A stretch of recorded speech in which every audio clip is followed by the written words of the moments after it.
Thank you to Mary Ruth Organics for sponsoring this video. More on them later. I'm sharing 5 negative homemaking traps and how you can avoid them in today's video.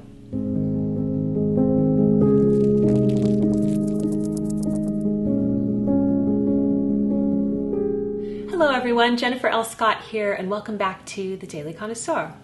Today we're going to talk about negative homemaking traps, ruts that we get into as homemakers that are detrimental to our work at home and also how we feel at home. So today I'm going to share 5 negative traps and how we can get out of them. So let's jump right in. The first negative homemaking trap is never taking a break. So you know that I am a hyper-productive person. I've documented both the highs and lows of this quality here on YouTube. And the good quality of being productive is that I get a lot done. But the negative downside to that is that I don't often listen to my body when I need a break. And I'm more focused on hyper-productivity and checking things off my to-do list, which isn't always the most productive thing to do. As homemakers, you never have a break. So if you're in charge of a home, there's always something to do, whether it's laundry or cooking or cleaning up the kitchen. On top of that, most of us are also doing other things like parenting or working or going to school. So there's so much on our plates, and the to-do list with homemaking never ends. It is the rock of Sisyphus. It's constantly being pushed up the hill, the boulder, and then it's constantly going down, and we push it up and it goes down, and it's this never-ending cycle. So we have to carve out breaks for ourselves. I'm going to be sharing some quotes to help you, of course, with all of these tips, because I love doing that. And I found this quote from Anne Lamott, and she says, "Almost everything will work again if you unplug it for a few minutes, including you." I love that quote because not only is it true for technology, but it is true for us. We need to unplug from the constant to-do list, the constant productivity, the constant need to get things done. So here's how I approach this, because this is the thing that I struggle with the most. And what I tell myself, this works for my brain, is that resting is productive. And I got that from my friend Dr. Chloe, who wrote Nervous Energy. I'll leave her book linked down below. Resting is productive.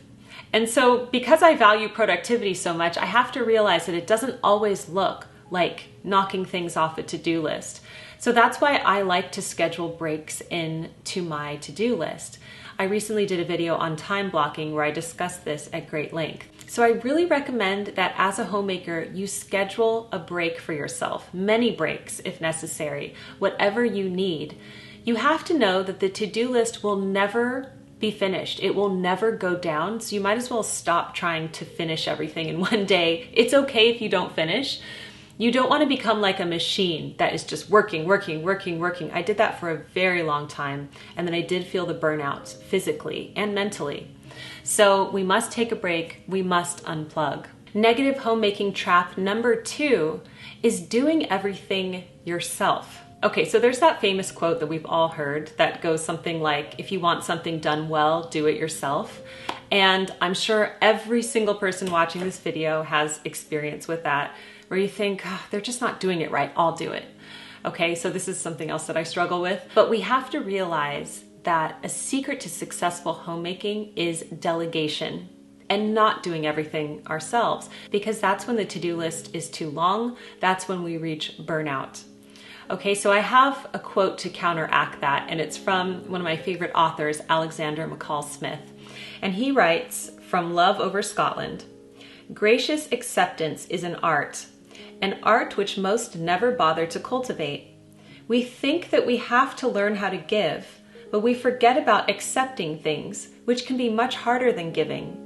Accepting another person's gift is allowing him to express his feelings for you." So I can apply this to homemaking absolutely, because we need to receive help and we need to become better at that. Because if you're feeling burnt out as a homemaker, you're falling into a negative trap, possibly, of doing everything yourself. So this can look like many different things. This can look like you hiring help if it's in your budget, or it can look like you delegating tasks to your family members, having your children help more, having your spouse help more. It's about not having everything fall on your shoulders, because that is a heavy burden to carry. Before we get into negative homemaking trap number 3, I'm going to tell you about Mary Ruth Organics, who have kindly sponsored today's video. Mary Ruths make high-quality vegan, non-GMO products like supplements and herbals, and most of them are certified organic too. They are a favorite of moms and kids. Their Kids Multivitamin Gummy is a #1 bestseller. They have a full range of over 130 products for all life stages. Most Mary Ruth's products can be used by the entire family. My kids love the Mary Ruth gummies and eat them every day, especially the multivitamin gummy and the Super Greens gummy. They come in flavors that taste delicious. The Super Greens gummy gives the equivalent of a full serving of veggies. My favorite product for myself is the organic elderberry liquid drops. I take these whenever I feel a cold coming on, or when I feel my immune system is down. They taste delicious and they work so well. They also have the elderberry drops for kids and toddlers too, a great item to have on hand as we enter the cold and flu season. So click my link below and use my code MROJenScott to get 20% off all Mary Ruth products through Amazon. Offer works for new and existing customers. The third negative homemaking trap is being a perfectionist. So here's my quote for this one. Perfectionism is the art of never being satisfied. And that was said by an unknown source. But how true is it? It is the art of never being satisfied. Again, it's that boulder rolling up the mountain that perpetually comes down. You will never win with perfectionism.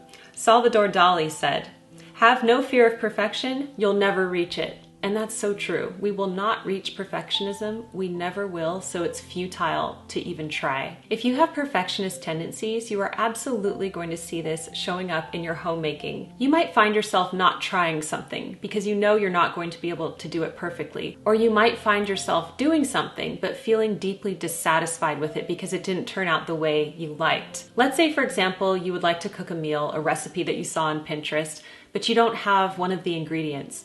If you're a perfectionist, you might think, well, I'm just not going to make it because it doesn't have this. But I encourage you to put a little bit more adventure into your homemaking and say, okay, I don't have this ingredient, but I'm going to swap it out for this and let's see what happens.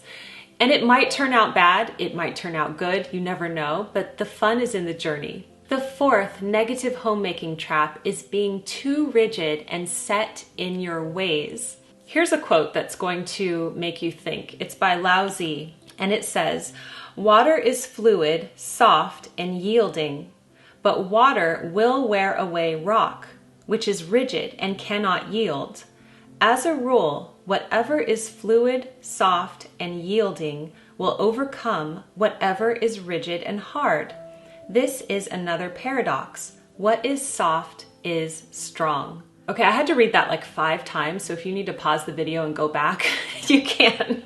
But that just blows my mind. I love that quote. We can get too rigid and set in our ways as homemakers. Maybe there's something that we've just always done. We've done it a certain way. It's just what we've done, but it's not working for us. We become too rigid when we're not willing to change that. So some examples of this could be if you never allow any spontaneous events to happen in your life because you are so set in your ways with your routine and you're so rigid that you can't change it. You feel like the whole thing is going to fall apart if you change it. And that's never good because you might be missing out on fun opportunities or memories that need to be made. Another way that you might be too rigid, to use the same example as the previous one, let's say you're cooking and you don't have the ingredients and you're afraid to experiment, that's being a little too rigid too.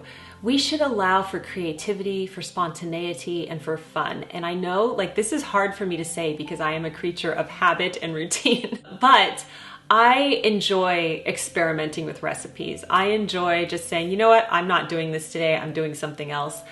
I have learned to enjoy those things. And we have to remember what Lao Tzu said about being fluid, soft, and yielding, and how that's so much stronger than being hard and rigid. The final negative homemaking trap is not switching up your routine when it's not working for you. Now, we all know that routines are deeply important, especially in homemaking. One of my favorite quotes about routines comes from John C. Maxwell, and he says, "You'll never change your life until you change something you do daily. The secret to your success is found in your daily routine."